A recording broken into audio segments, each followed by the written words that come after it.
할렐루야. 이 오후 시간에도 주의 말씀의 은혜 있기를 주의 이름으로 축복합니다. 우리가 여호와의 절기들에 대해서 이제 세 번째 시간입니다. 23장은 우리가 지금 교회에서 지키고 있는 절기 예배들과 직접적인 연관성들이 있는 것이고요. 우리의 신앙생활, 활동에 큰 영향을 미치는 부분들입니다. 그리고 이런 부분들은 우리가 이제 2시간에 걸쳐서 자세하게 설명을 드렸기 때문에 이번 시간에는 그 의미, 그것 알아보고요. 이것도 역시 우리 가운데 어떤 형식으로 남아있는지 그것을 알아보는 것으로서 오늘 말씀 정리하려고 합니다. 네, 오늘 이제 세 번째 부분에는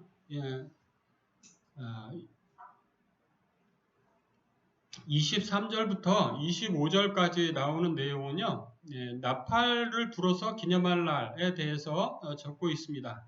이것을 다른 말로 나팔절이라고 하죠. 나팔절은 많은 것을 생각하게 하는 것입니다. 주님의 재림의 날에 불릴 그 나팔 소리가 들리는 그날을 기억하게 할 수도 있고요. 또 이 나팔은 이스라엘 백성들이 모세를 통해서 하나님의 율법을 받을 때 그날 온종일 불렸던 나팔이기도 해요. 그래서 이 날 하루를 잡아서 그 날 하루를 뭘 하는 날이었냐면 일곱째 달 곧 그 달 첫날은 너희에게 쉬는 날이 될지니, 그래서 나팔을 불어 기념할 날 이렇게 했고, 이 날은 뭘 했냐면 노동을 하지 않고 쉬었습니다. 그리고 하나님께 제사를 드렸어요. 화제로 제사를 드렸고요.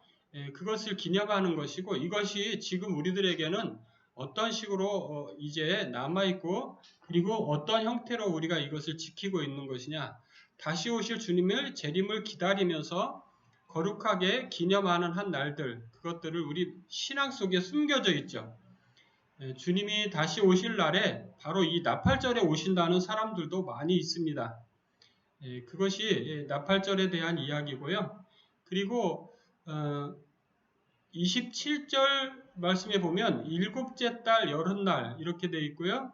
그 다음에도 보면은 계속해서 거의 뒷부분 20 해서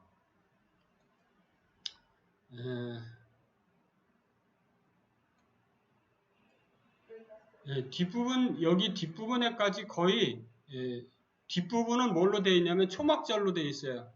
그리고 지금 이 앞부분이 이제 속죄에 관한 속죄일에 관한 걸로 되어 있습니다. 이 절기들은 속죄에 관한 절기들은 언제라고 적혀 있냐면 오늘 본문 말씀에 일곱째 달이라고 적혀 있죠. 일곱째 달 이 열흘날, 이 날은 이스라엘 사람들은 대속죄일로 지켰던 날이기도 하고요. 이건 말 그대로 속죄일이라고 적혀 있잖아요. 그래서 이 속죄일은 무엇과 직접적인 연관성이 있는 걸 우리가 알 수 있냐면, 우리를 대속하셨던 그 날을 우리가 기억할 수 있는 날인 거예요. 그러니까 그리스도인들에게는 이것보다 중요한 날은 없죠. 왜? 하나님께서 우리를 대속하시기 위해서 행하셨던 그 날을 기념하는 거니까요.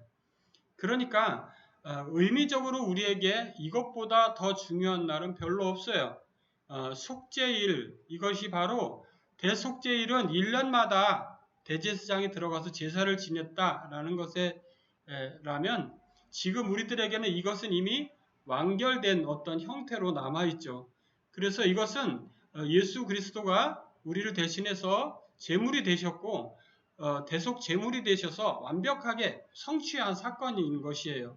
그래서 우리는 나팔절에서도 그가 다시 오실 것을 기념하는 어떤 것들을 신앙으로 우리가 가지고 있다면, 여기도 마찬가지로 주님께서 우리를 위해서 베풀어 놓으신 모든 것들에 대해서 기억하고 그것들을 우리의 삶에 간직하고 살아가는 데 의미가 있는 거겠죠. 그리고 만약에 절기의 형태로 우리에게서 찾는다면 그것은 아마 고난주간과 부활절, 그렇게 찾을 수 있을 거예요. 또 뒤에 보면 초막절도 어떤 맥락의 절기냐면, 이스라엘 백성들이 출애굽할 때에 어떻게 했습니까? 출애굽할 때 했던 거 있었죠. 그들이 급히 먹고 그렇게 나오면서 그 사람들이 머물 데가 없었죠. 그렇게 했던 것들을 기념하는 날이 바로 초막절이에요. 그리고 이 초막절은 3대 절기 중에 하나이기도 하고 꼭 그들이 반드시 모여서 정말 거룩한 대회, 바로 하나님께 드려야 했던 거룩한 대회의 그런 어떤 날들인 거죠. 이렇게 드리는 날들은 오늘 본문에 36절, 37절입니다. 이것들은 여호와의 절기라. 너희는 공포하여 성회를 열고 여호와께 화제를 드릴지니 번제와 소제와 희생제물과 전제를 각각 그 날에 드릴지니 이렇게 되어 있어요. 그죠? 하나님께서 지정하신 그 날에 그거를 드리도록 되어 있는 거죠.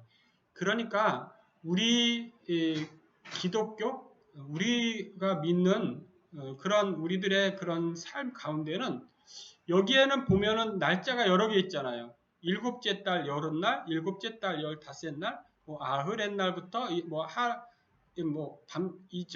저녁부터 다음 저녁까지 이렇게 지금 우리식으로 표현하면 1박 2일이겠지만 그게 딱 온전한 하루를 말하는 거죠. 온전한 하루를 드리는 이런 것들이 구별된 어떤 날들을 가지고 있었다는 걸 알 수가 있습니다. 우리들의 신앙생활에서 이제 중요한 요소들이 바로 하나님께서 우리에게 베풀어 놓으신 날들을 기억하는 데 있는 거예요. 교회에서 지키는 절기들은 어떤 것보다 더 중요한 것이 바로 그것이 가지고 있는 어떤 속성 때문에 그래요. 그리고 그것을 지킴으로써 우리의 신앙을 더 공고히 하는데 목적이 있는 거죠. 날을 지키는 것의 의미가 어디 있다고요? 날을 지키는 거의 의미가 우리의 신앙을 더 공고히 하는 데 있는 거예요. 우리의 믿음을 더 증진시키고 더 그렇게 하는 데 목적이 있는 것이지 그것 자체가 의미가 있는 게 아니라는 거예요. 아멘. 왜 우리가 어떤 날을 그대로 하나님이 정해주신 일곱째 달 열흔날 이게 나라마다 다 다르잖아요. 그죠? 그렇기 때문에 어떤 형태로 우리에게 정착되었냐라는 건데 바로 그것이 어떤 날의 정확한 날짜로서 지켜진 그런 의미가 아니라 의미로서 우리에게 전승되었고 하나님께서 우리에게 주시는 그 크신 은혜들이 무엇인가에 대해서 깊이 묵상하는 것으로서 우리가 그 날을 지키고 그 날들을 경험해 가는 데 있죠. 그리고 이제 마지막 부분인데요. 이 39절입니다. 너희가 토지 소산 거두기를 마치거든 일곱째 달 열다섯날부터 이렇게 되어 있고요. 이래 동안 여호와의 절기를 지키되 첫날에도 안식하고 여덟째 날에도 안식할 것이요. 이렇게 되어 있습니다. 토지 소산 거두기를 마치거든. 자, 이러한 말씀들의 정체는 우리에게 어떤 형태로 남아있냐면요. 추수감사절의 형태로 남아있습니다. 즉 우리가 지금 교회에서 지키는 어떤 절기들이 여러 개 있잖아요. 그 절기들이 대표적인 절기가 뭐가 있습니까? 부활절, 성탄절, 추수감사절, 그리고 뭐 있나요? 맥주절도 있긴 하죠. 그죠? 네, 이렇게 사실은 몇 개 없어요. 그죠? 그런데 그 몇 개 없는 거에 뭐가 다 의미가 들어있어요? 이 레위기 23장에서 전해주고 싶었던 하나님의 말씀, 하나님이 그들에게 남기고 싶었던 그것의 본질이 남아있는 거예요. 즉 모든 절기의 기본적인 의미는 어디에 있냐면 하나님께 감사하는 데 있어요. 할렐루야. 무엇을 감사합니까? 하나님이 우리를 속죄하신 것을 감사하는 것. 무엇을 감사합니까? 모든 것을 소산을 거두게 하신 것을 감사하는 것. 또 무엇을 감사합니까? 그가 우리를 위해서 이 땅에 오신 것을 감사하는 것. 모든 것들이 바로 거기에 다 연결이 되어 있어요. 즉, 우리가 이 레위기 23장에 나오는 이 말씀들을 우리가 그대로 전수받아서 지키고 있다라는 의미예요. 사랑하는 성도 여러분들, 누가 뭐라 해도 우리들의 신앙은 우리들이 어떤 것들을 지켜야 하고 그것이 우리가 어떤 것들을 지킨다 해서 그것이 우리를 구원하지는 않습니다. 그러나 그것을 지킴으로써 우리의 신앙을 더 견고히 만들어가는 데 도움이 된다는 거예요. 그리고 그렇게 함으로써 무엇을 나타낼 수 있습니까? 하나님이 살아계신 걸 나타낼 수 있는 거예요. 하나님이 우리를 이끄시고 하나님이 우리를 사랑하시고 그런 것들을 드러낼 수 있는 기회가 되는 거예요. 모든 하나님이 주신 절기들은 무엇 이외에 더하는 겁니까? 날마다 드리는 제사 이외에 하는 거예요. 사랑하는 성도 여러분들, 우리가 성탄절이나 무슨 절기를 드릴 때 지금은 어떤 형태로 되어 있어요? 대부분 성탄절을 제외하고는 거의 다 주일날이에요. 그렇죠? 근데 원래는 어때야 돼요? 날짜가? 정확히 주일에 딱 떨어지나요? 그렇지 않죠. 그런데 대부분은 날짜가 그런 형식으로 남아있지 않고 성탄절만 별도로 그렇게 되어 있어요. 자, 그것도 성탄절에 대해서도 사람들 말이 많죠. 그죠? 성탄절이 그날 예수님이 정말 태어나신 날이 맞느냐? 라고 했을 때 부정적인 사람들이 훨씬 더 많습니다. 그럼에도 불구하고 왜 그날을 우리가 지키는 거죠? 기념하는 겁니다. 네? 예수님이 이 땅에 나셨다는 것을 선전하는 데 있는 거예요. 알리는 데 있다는 거예요. 예수님이 이 땅에 오셔서 우리를 위해서 오셨다는 데 목적이 있는 거죠.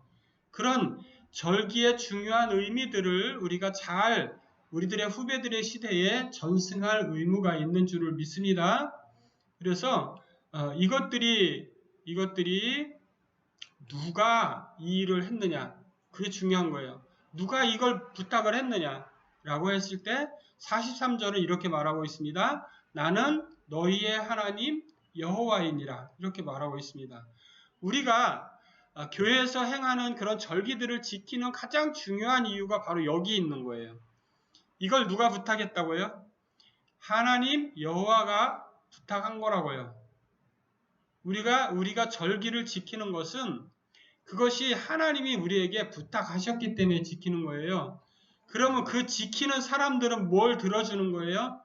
하나님의 말씀을 듣는 거예요. 아멘. 그러니까 우리가 절기를 지키는 것은 여기에 아주 중요한 의미가 있고요. 44절은 이렇게 말합니다. 모세는 이와 같이 여호와의 절기를 이스라엘 자손에게 공포하였다. 이거 뭡니까? 공포하면 어떻게 돼요? 법을 공포하면 바로 그 다음부터 실행하게 되죠. 바로 그거예요.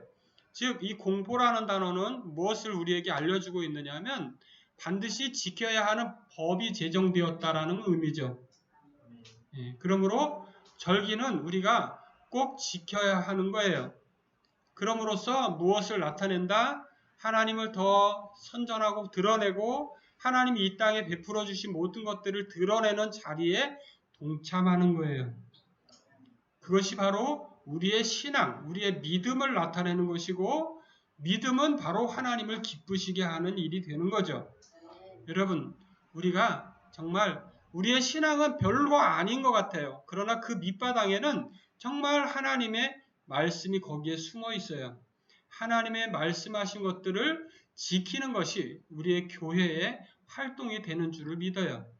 여러분, 우리가 교회에 잘 이렇게 참여하고 그러한 모든 예배에 잘 참여하고 절기 행사에 잘 참여하고 이런 것들이 믿음을 드러내는 이유가 바로 여기 있는 거예요. 여러분들 충실한 믿음으로 여러분들이 하나님 나라 가실 때까지 하나님께 영광 돌리는 거룩한 성도들 되기를 주의 이름으로 축복합니다. 기도합니다. 주님 감사합니다. 오늘 참으로 부족하고 연약한 우리들 주님이 불러주시고 선택하시고 사랑하셔서 충만한 주의 사랑을 힘입게 하셔서 감사합니다. 우리가 남은 인생 살아가는 동안에 정말로 하나님을 높이 드러낼 수 있는 하나님을 경외함으로 살아갈 수 있는 복된 성도들이 되게 하시옵소서. 예수님의 이름으로 축복하고 기도합니다. 아멘.